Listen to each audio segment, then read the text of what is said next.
SK banquet hall, central bank के सामने, main road, Maripur, Muzaffarpur का एकमात्र बैंक्वेट हॉल है जहां आप बर्थडे पार्टी से लेकर शादी विवाह तक का कर सकते हैं आयोजन।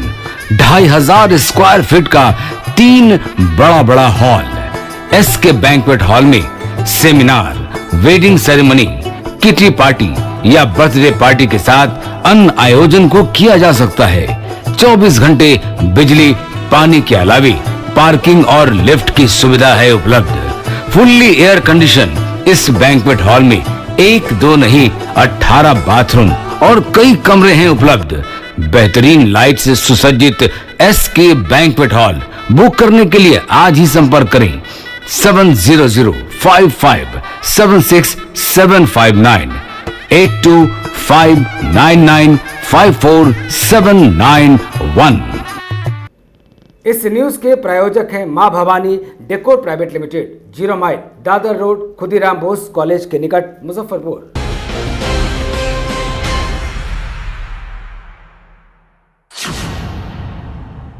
नमस्कार, स्वागत है आपका 10 न्यूज में और दिन भर की तमाम खबरों के साथ मैं हूं आरती सिंह। आगे बढ़ने से पहले आइए नजर डालते हैं आज की खास खबरों पर।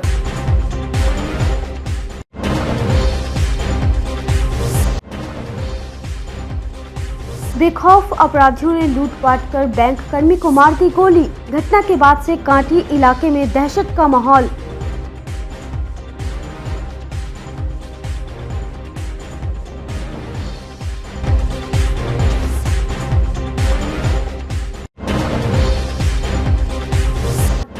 युवक की संदिग्ध मौत, कमरे में फंदे से लटका मिला शव, परिवार वालों ने जताई हत्या की आशंका।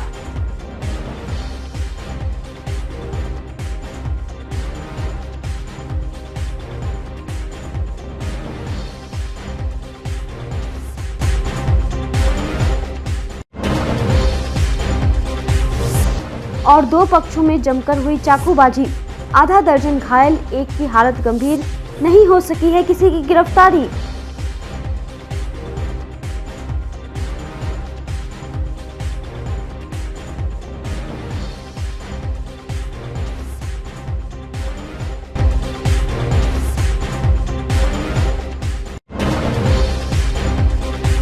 ये थी सुर्खियां और अब खबरें विस्तार से। रात के अंधेरे में एक बैंक कर्मी से लूट के दौरान अपराधियों ने गोली मारकर उसकी हत्या कर दी।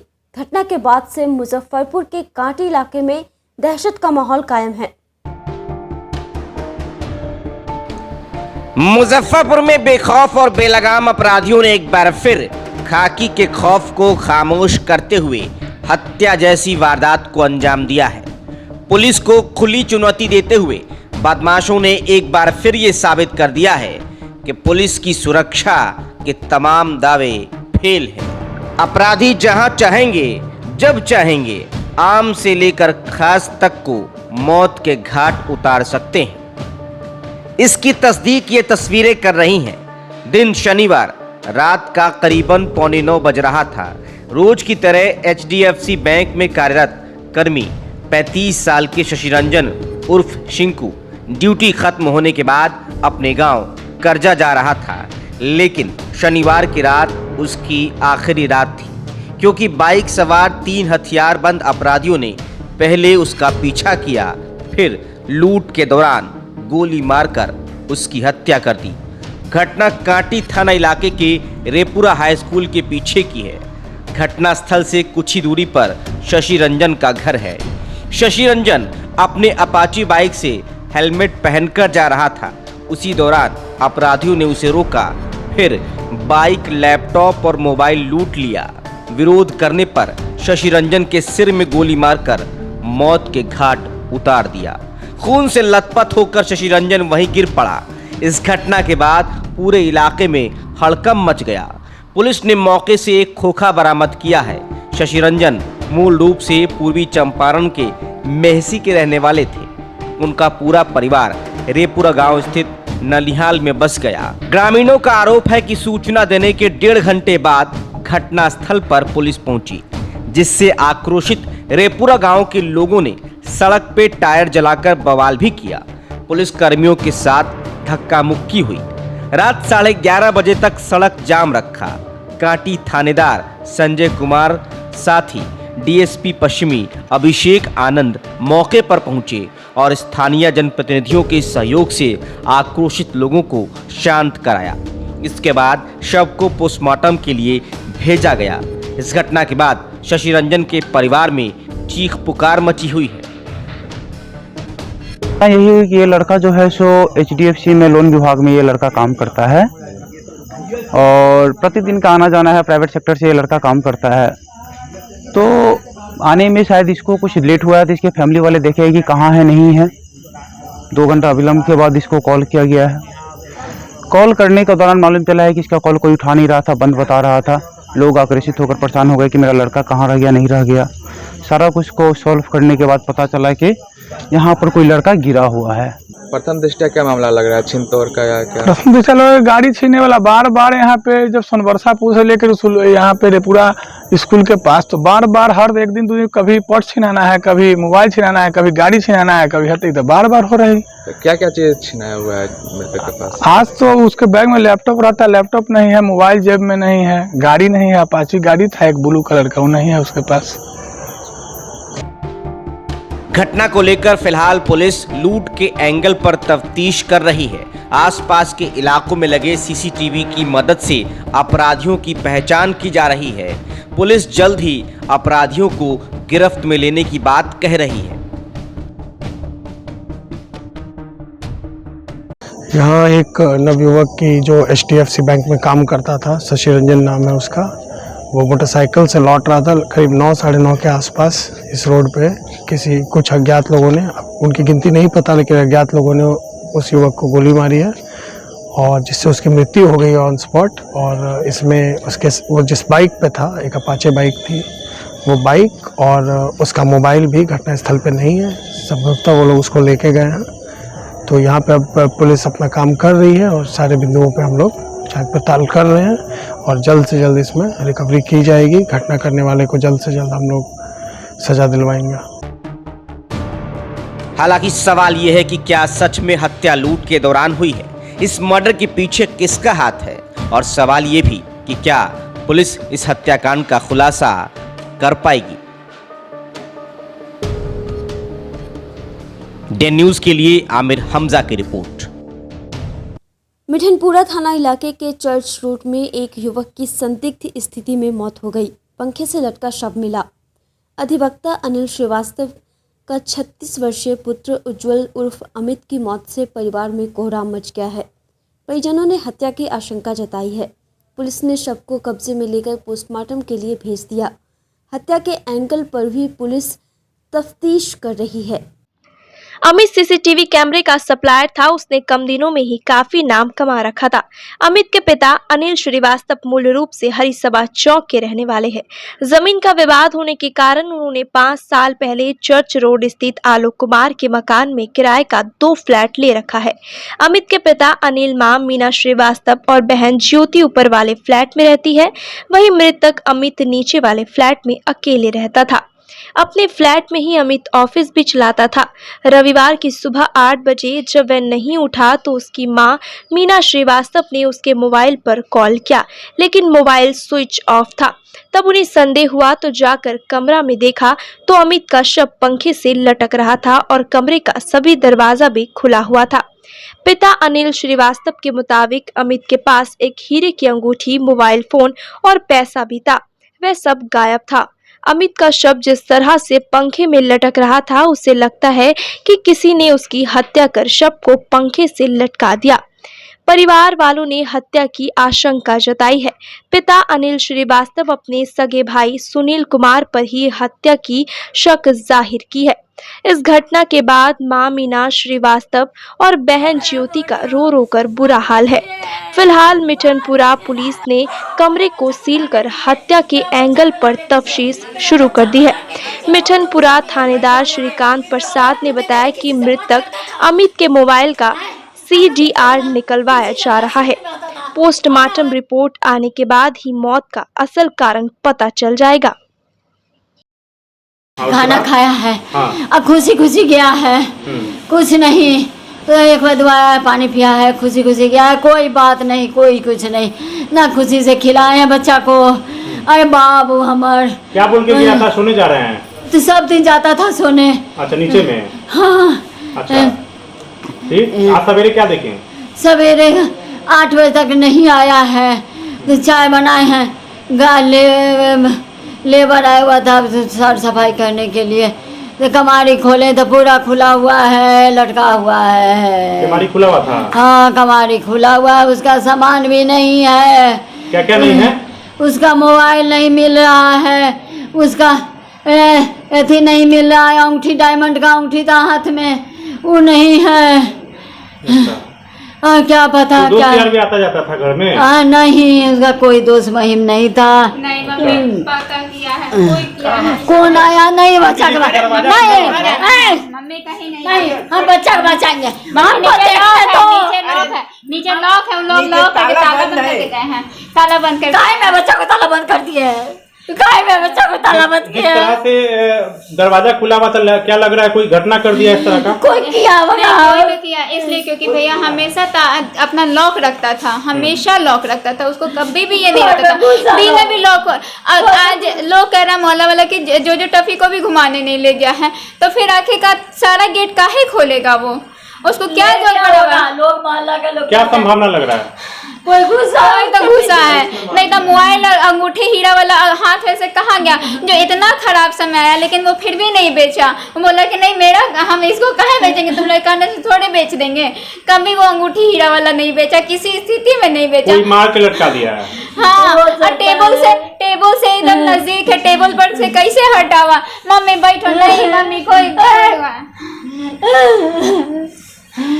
कोई मार दिया ना? कोई तो जरूर पीछे लग गया। रात गेट हम बंद करवाए अपना, गेट कैसे खुला? पुलिस कौन कैसे खुला?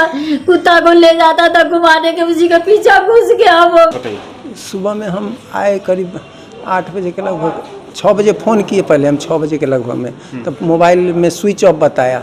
फिर भी हम लोग निश्चिंत थे कि कोई तरह का प्रॉब्लम कभी हुआ ही नहीं, तो ऐसा कुछ संदेह नहीं था। फिर भी हम 8 बजे करीब में हम नीचे उतरे तो उसको कहने के लिए घर में आओ, अपना नाश्ता पानी करो। चूँकि सवेरे भी जाता है, फिर रात में भी आता है, खाना खाता है, अपना दोपहर का भी खाना खाता है सिस्टमेटिक, कभी कोई दिक्कत नहीं रही।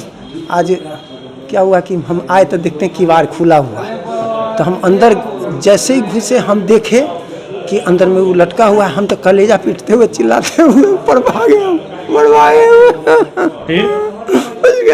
सब लोग। पत्नी मेरी गई, वो देखी तो वो पकड़ने लगी, तो हम कहे पुलिस केस का मामला है, इसको छेड़छाड़ नहीं करो, जैसे है वैसे रहने दो। फिर उनको थोड़ा पकड़ के हम किसी प्रकार हटा दिए।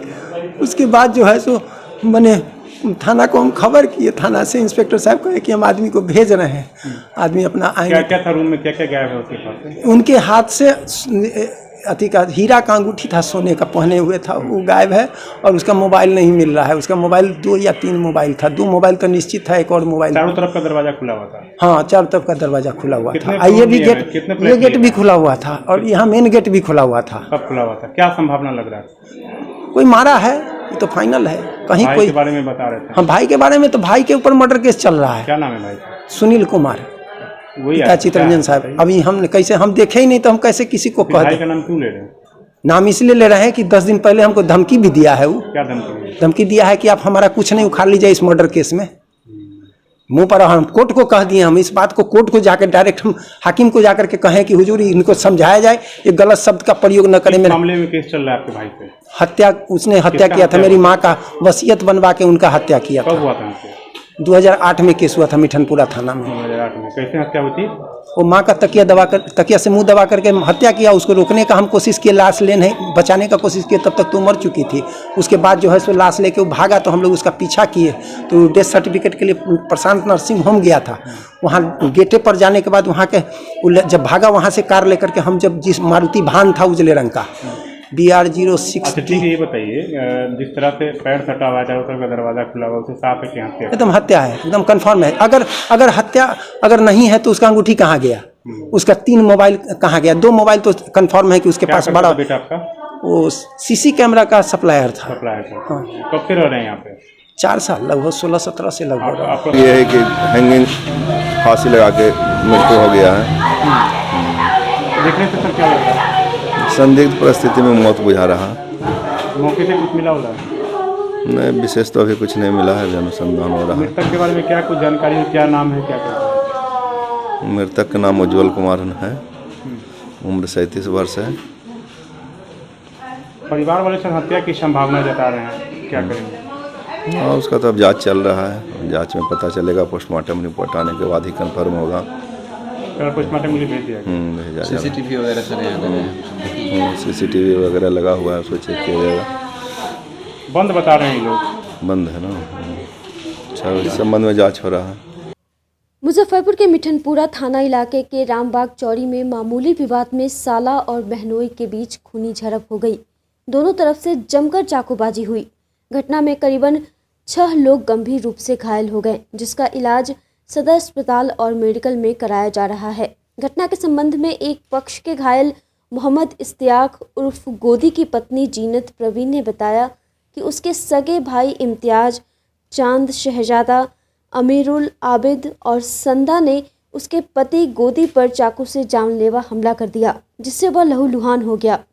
सदर अस्पताल के डॉक्टरों ने गोदी को मेडिकल रेफर कर दिया है। उसकी स्थिति काफ़ी गंभीर बनी हुई है। रात में कुछ नहीं, वो एक दिन आया, हमको अम्मी गया घर है, तो हम कहे कि चलिए हम चल रहे हैं, देखिए ना अम्मी आप बाके छोड़ के चल आया है, भाभी सब चलते हैं, बात करते हैं कि काहे चल आया छोड़ के। तो कही से कि तुम जाओ, हम पीछे से आ रहे हैं। तो हम गए, तो हम कहे कि अम्मी अब्बा काहे आप छोड़ के चला, भाभी को कहे ऐदुलीन आप छोड़ के काहे चलाए हैं अम्मी के अब्बू को। बस इतने बात हुआ। और उसके बाद हमारा भाई कहने लगा कि आप बीच में नहीं बोलिए, हम कुछ भी अपना अम्मी और अब्बू के साथ करे, भीख मंगवावे चाहे कुछ भी करे, तुमको कोई हक नहीं है माँ बाप के लगन बोलने के लिए। बस उतना से चले आए। फिर घर बाहर निकले, मेरे पति को हमको 3-4 भौजाई मिल के मारा है, दाढ़ी नोच के पूरा कालर उलर पकड़ के। उतने में हम लोग ने पिटने लगे। फिर हमको साथ एगो भगनी थी, उसको कहे कि बुला के ला, तो ऊपर से ईटा उठा चलाने लगे। उतने में फिर कल हो गया रात में हम चाकू को लेकर आए घर पर। उतने हम आए अंदर से, तो हम कहे कि आप नहीं जाइए, आपको खतरा है। तो कहे इसकी कोई खतरा नहीं। आधे उधर नुके हुए थे एक तरफ, 4-5 भाई। एक बैग पीछे घूमे, एगो सीट पर कैंची मारे, फिर बाजू में मारे, फिर छुरा मारे। एगो इम्तियाज है, एगो चांद है, एगो शहजादा है, और उसके साथ एगो अमीरुल फिन है, आबिद फिन। हाँ, सब मिल के मारा है हमको पति। सद्दो फिन ही में है। हाँ, सब मिलकर मारा है। ऐसा मारा है कि देखिए अभी होश फिर नहीं, रात से होश नहीं मिल रहा। भाई है आपका? हाँ, सब भाई हैं। एगो खाला का बेटा इम्तियाज, वो भी मारा है। आपके माध्यम से हमको इंसाफ चाहिए। वहीं दूसरे पक्ष से भी 5 लोग गंभीर रूप से जख्मी हैं। उन सभी का इलाज सदर अस्पताल में चल रहा है।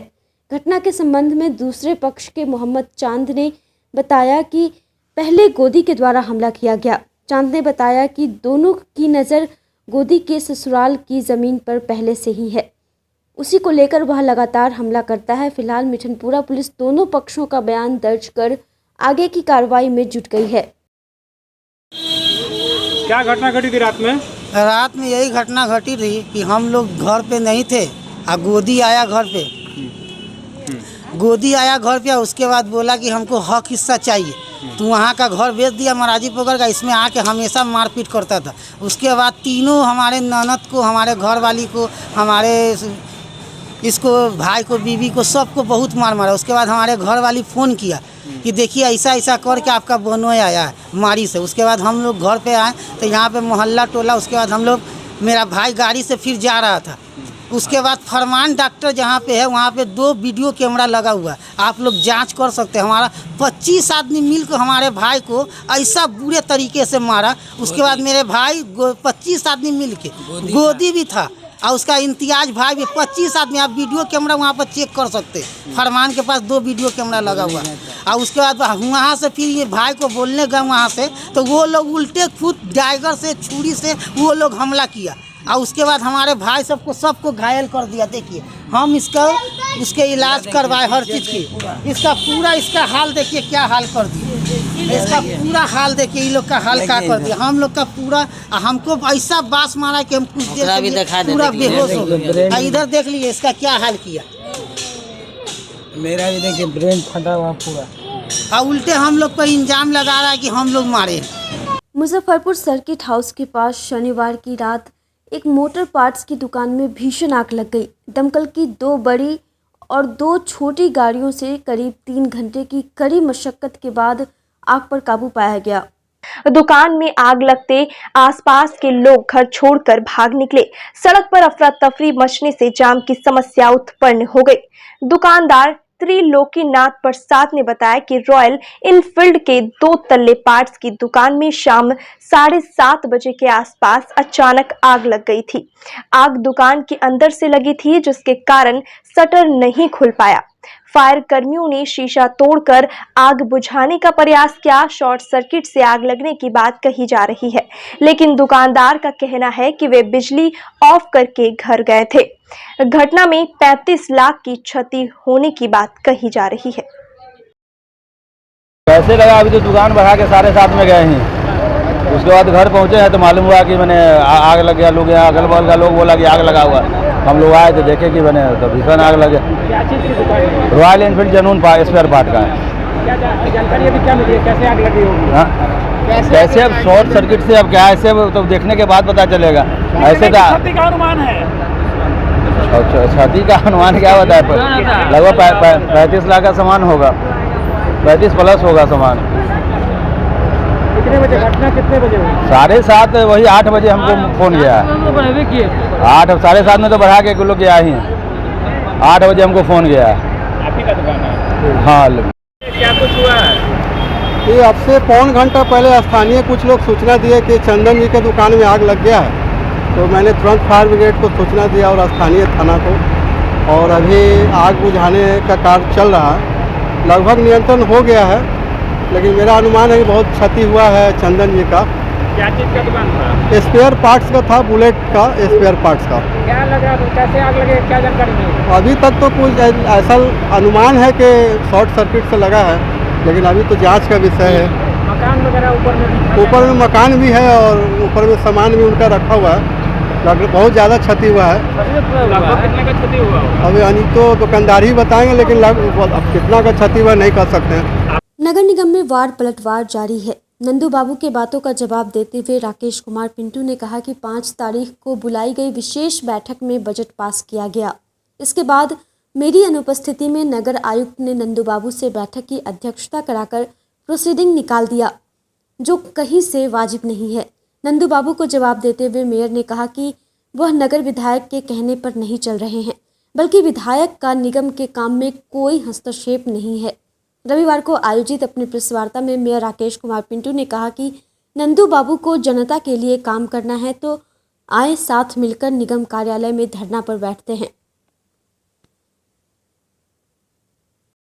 आपका स्मार्ट सिटी में जगह जगह रोड गड्ढा खन करके छोड़ दिया गया है। कहीं पर भी एक जगह गड्ढा कर पूरे शहर को गड्ढे में तब्दील कर दिया गया। इसके बारे में जब हम नगर आयुक्त महोदय से पूछते हैं तो वो कोई जवाब नहीं देते हैं। और जैसे एक यहाँ पर 14 फीट इंच का ही नाला ढाला गया था तिलक मैदान रोड में, इसके बारे में जब हम उनको बताया तो आज तक उन्होंने जवाब नहीं दिया। इसमें क्या क्वेश्चन है पता नहीं कि किस तरह के लाभ वो पहुँचा रहे हैं किसी को। इसके बाद में नगर आयुक्त महोदय अपना जवाब दे सकते हैं।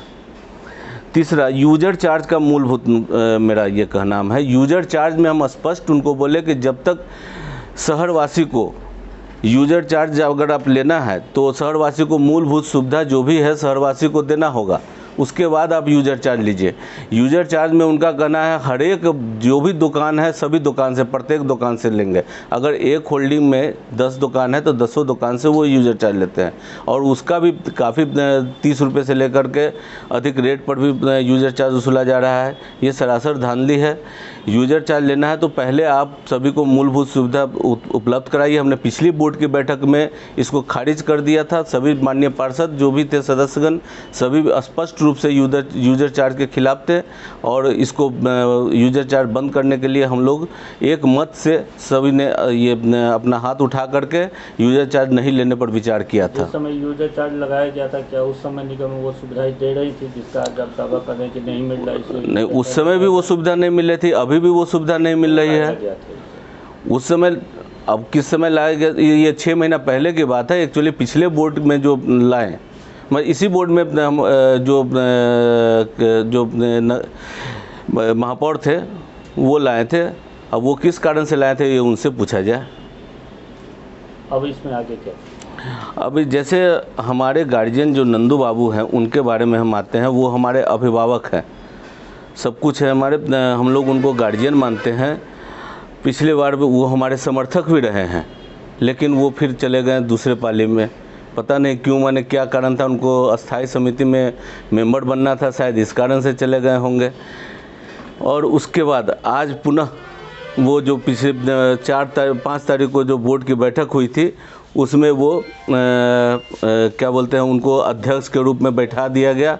उनको बधाई हो कि वो अध्यक्ष बन गए उस दिन, और महापौर के बजाबते आगे लगा दिए थे कि महापौर वो एज ए महापौर हो गए। इनके लिए उनको बहुत बहुत बधाई है। और नंदू बाबू बहुत अच्छे, जब भी नंदू बाबू माने हम उनको कहना चाहते हैं कि आप मेरे साथ आइए, अगर यूज़र चार्ज पर अगर बहस करना है, यूज़र चार्ज पर जनता को सुविधा देना है तो आप आइए, हम लोग धरना पर बैठते हैं। अगर नगर आयुक्त लगाते हैं यूज़र चार्ज तो हम आपके साथ, हमारे साथ आइए, हम धरना पर बैठते हैं, आप भी बैठिए। जनता के लिए आपको करना होगा ये चीज़। अभी मात्र 1 महीने का टाइम पीरियड बचा हुआ है, इसमें जो आप राजनीति कर रहे हैं कि ये काम हो रहा है वो काम हो रहा है, क्यों नहीं आप पूरे अपने किसी जनता के लिए आप धरना पर बैठे। चलिए नगर निगम में कल चलिए, हम अगर यूज़र चार्ज और ट्रेड लाइसेंस के खिलाफ अगर नगर आयुक्त ज़बरदस्ती लगाते हैं, हम भी धरना पर बैठते हैं। आपका भी स्वागत है, आप भी आइए यहाँ पर बैठिए। पटना के बाद अब मुजफ्फरपुर में भी ट्रैफिक पुलिस को ड्रेस कोड दिया गया है। 150 सिपाही, 4 हवलदार और 10 पदाधिकारी शहर में ट्रैफिक व्यवस्था संभालेंगे। इतना ही नहीं, ट्रैफिक पुलिस को इंस्पेक्टर व्हीकल्स भी उपलब्ध कराई गई है। यह व्हीकल सभी अत्याधुनिक सुविधाओं से लेस है, जो ऑनलाइन फाइन के साथ साथ ओवर स्पीड चलाने वाले वाहन चालकों पर नजर रखेगी। इससे ओवर स्पीड चलाने वाले वाहन चालकों का काफी दूर से ही स्पीड को मापा जा सकता है और उसका फाइन ऑनलाइन भी किया जा सकता है। ऐसे में अब कहा जा सकता है कि स्मार्ट सिटी में चयनित मुजफ्फरपुर शहर में अब सावधानियों के साथ वाहन चलना होगा, क्योंकि यहाँ भी अब ट्रैफिक पुलिस हाईटेक हो गई है। सभी चौक चौराहों पर नए ड्रेस कोड के साथ उपलब्ध ट्रैफिक पुलिस नियम तोड़ने वालों पर किसी भी वक्त कार्रवाई कर सकती है। वहीं पूरे मामले पर मुजफ्फरपुर के ट्रैफिक थानेदार धर्मेंद्र कुमार ने कहा कि लोग नियमों का पालन करें, अन्यथा आने वाले समय में उन सभी के खिलाफ कार्रवाई होगी जो ट्रैफिक नियम को तोड़ते हैं। गाड़ियां भी जब्त होगी और फाइन भी किया जाएगा। साथ ही उन्होंने कहा कि शहर से गुजरने वाले सभी एनएच पर भी समय समय पर अभियान चलाया जाएगा और ओवर स्पीड चलाने वाले एवं नियमों का पालन नहीं करने वाले पर कार्रवाई होगी।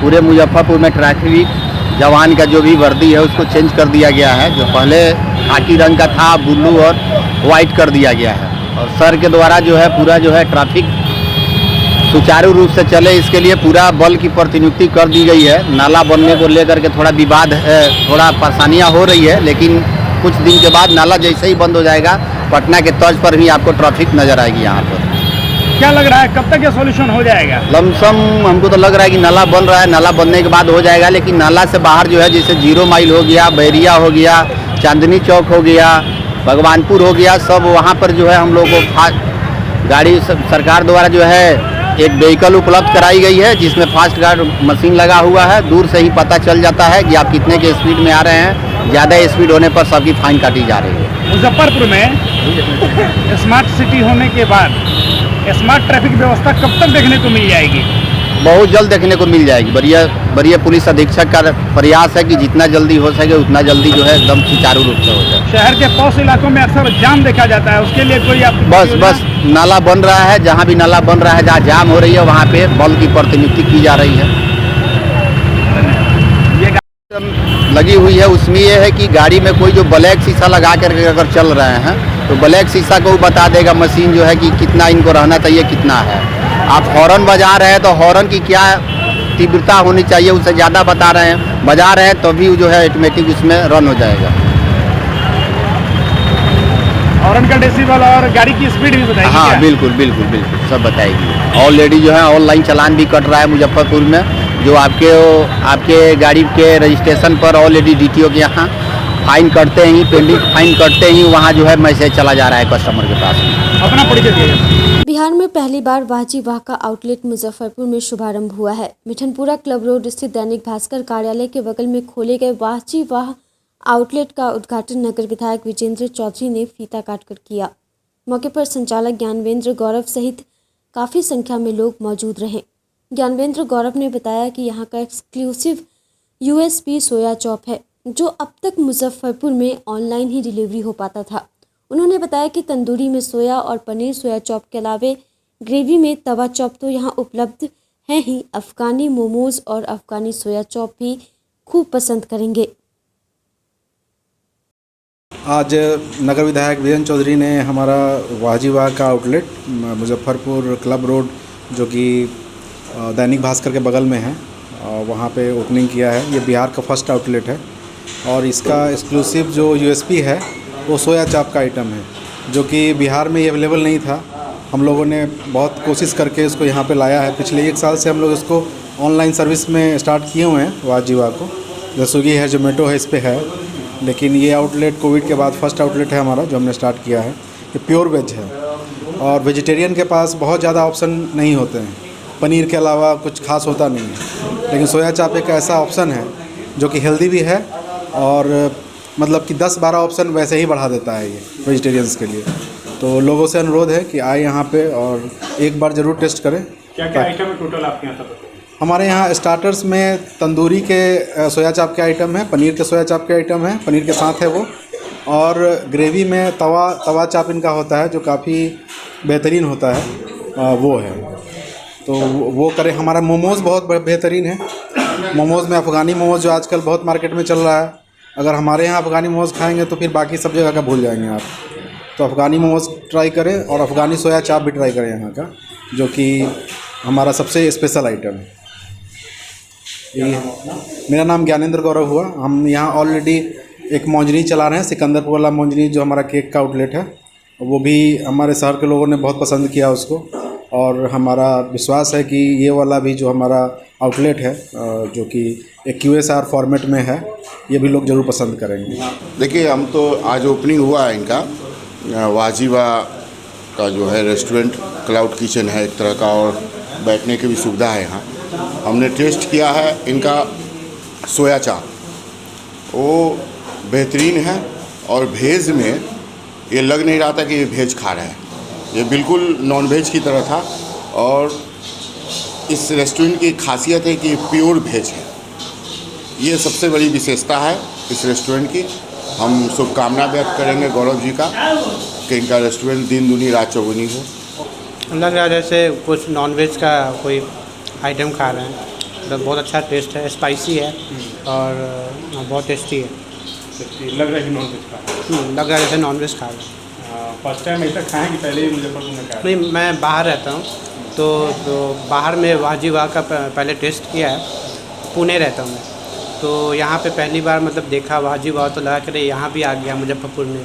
ये बहुत बड़ी बात है मुजफ्फरपुर में ऐसा आउटलेट खुलना, तो बहुत अच्छा टेस्ट है और हम लोग फिर वापस दोबारा आएंगे फैमिली के साथ। रविवार को चित्रगुप्त एसोसिएशन का चुनाव शांतिपूर्ण संपन्न हुआ। एसोसिएशन के विभिन्न पदों के लिए चुनाव मैदान में कुल 60 उम्मीदवार हैं। 60,000 संरक्षक एवं आजीवन सदस्यों ने इन सभी के हार जीत का फैसला कर दिया। सोमवार को परिणाम घोषित किए जाएंगे। चुनाव के लिए 6 बूथ बनाए गए थे। निर्वाचन पदाधिकारी त्रिलोकी प्रसाद वर्मा ने बताया कि अध्यक्ष, उपाध्यक्ष, कोषाध्यक्ष सहित सभी पदों पर निर्वाचित उम्मीदवारों के बीच 10 मई को प्रमाण पत्र वितरित किए जाएंगे।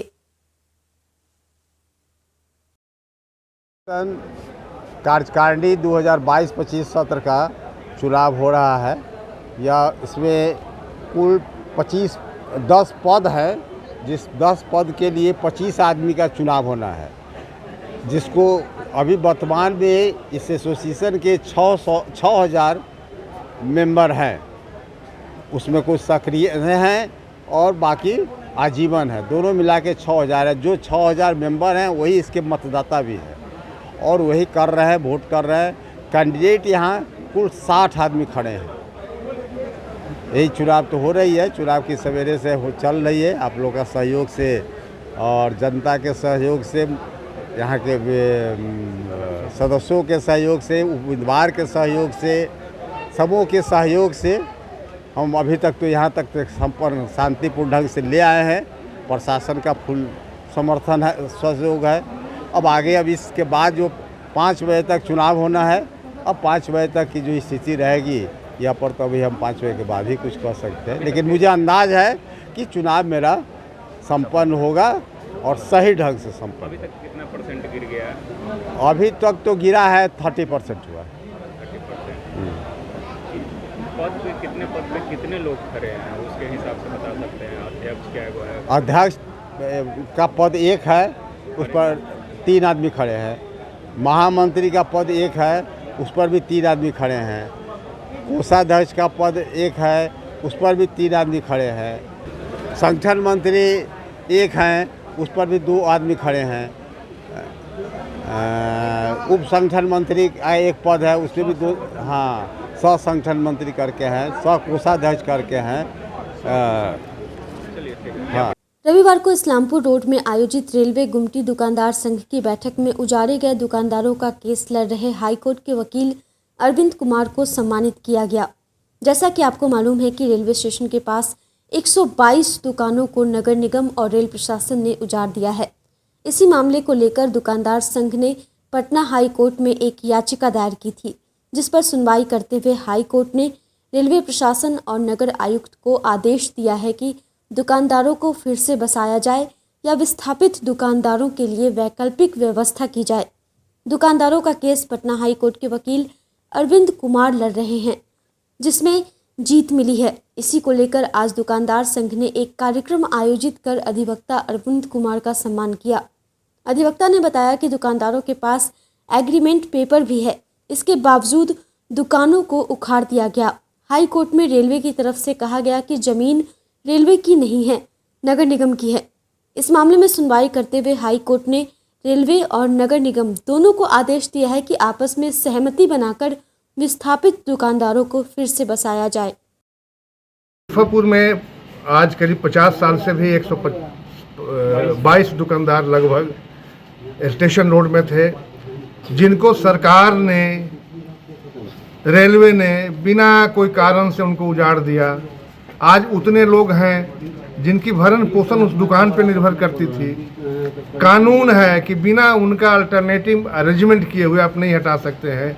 इसके एवज में यहाँ के जो दुकानदार संघ थे वो हाई कोर्ट में रीट फाइल किए थे। हाई कोर्ट ने ऑर्डर किया है, इस तरह का पहले का भी जजमेंट है, उसमें हाई कोर्ट ने ऑर्डर किया है कि इन लोग एप्लीकेशन देंगे और इसको उस जो ऑर्डर है रिहैबिलिटेशन का उसके आलोक में सुनेंगे एंड रेलवे बोर्ड इनको। अतः इन सारे जितने लोग को हटाया गया है, इन लोगों को पुनः रिहैबिलिटेट करना है, बसाना है, इनको पुनः आवंटित करना है। इसीलिए आज हम लोग साथ बैठे हैं। क्या अधिकारियों से बात हुई है क्या इसके? हम क्यों बात करेंगे? अधिकारी तो कोर्ट में अपीयर थे ना, पटना हाई कोर्ट में रेलवे अपीयर था। Assistant solicitor general railway board का अपीयर हुए थे, पहली बार ऐसा हुआ है। एंड म्यूनसिपल कॉर्पोरेशन के एडवोकेट अपीयर हुए थे, बिहार सरकार के एडवोकेट अपीयर हुए थे। तो जो बात कहनी थी कोर्ट में उन्होंने कहा है। हमको जो इन लोग के बारे में कहना था, इन लोग भी कोर्ट में कहा है। अब कोर्ट का निर्णय आ गया तो रेलवे तो कोर्ट के निर्णय जो कोर्ट ने जो आदेश दिया है ये मानना है उनको। सर वो कहाँ बसाएंगे, कहाँ ऑप्शन को ऐसा ऑप्शन दिए हैं कि रेलवे में ही बसाएंगे? अब ये तो वो बताएंगे ना, जब कोर्ट उनको बसाना है, वो एक्सेप्ट किए हैं कोर्ट के सामने, अब कहाँ बसाएंगे उनकी जवाबदेही है। लेकिन हम लोगों का ये कहना था कि जो रेलवे के पास में है उधर ज़मीन मालगोदाम चौक पर, वो सबसे बेहतर ज़मीन है और हम लोग उसके बारे में भी एक प्रपोजल देंगे। कांग्रेस ने रसोई गैस सिलेंडर के दाम बढ़ने पर सरकार की तीखी आलोचना करते हुए बढ़ी हुई कीमत तत्काल वापस लेने की मांग की है। मुजफ्फरपुर कांग्रेस जिलाध्यक्ष अरविंद कुमार मुकुल ने कहा कि मोदी सरकार को गरीब, मजदूर, मध्यम वर्गीय परिवार से कोई मतलब नहीं है। पेट्रोल, डीजल सहित कोई ऐसी चीज नहीं जिसकी कीमत नहीं बढ़ाई गई हो। मोदी सरकार कॉरपोरेट पूंजीपतियों की सरकार है। साथ ही उन्होंने कहा कि देश में साजिश के तहत जनसंख्या कम करने की बात कही जा रही है। इसके खिलाफ जिला कांग्रेस आंदोलन करने से पीछे नहीं रहेगी। ये जो मोदी सरकार है, इनको क्या मतलब है देश के गरीब, मजदूर, मध्यम वर्गीय परिवार जिनको 5,000, 2,000, 3,000 की नौकरी में चल रहे हैं, जीविकापार्जन कर रहे हैं। आज जो है महंगाई चरम सीमा पर है। आज पेट्रोल, डीजल कोई ऐसा चीज़ नहीं है जिसका कीमत नहीं बढ़ाया गया। यह कॉरपोरेट की सरकार है, पूंजीपतियों की सरकार है, यह गरीब विरोधी सरकार है, मजदूर विरोधी सरकार है, मध्यम वर्गीय सरकार है। और 50 रुपया ही नहीं, आज यूपीए 1, यूपीए 2 की सरकार 400 रुपये गैस सिलेंडर था और उसी सिलेंडर को लेके नरेंद्र मोदी, रविशंकर प्रसाद, स्मृति ईरानी नाचते थे। आज जब सरकार बन गई है इनकी और यह 7 साल के बाद यह जो चरम सीमा पर जो महंगाई है और इस महंगाई को यह कंट्रोल नहीं कर रहे हैं।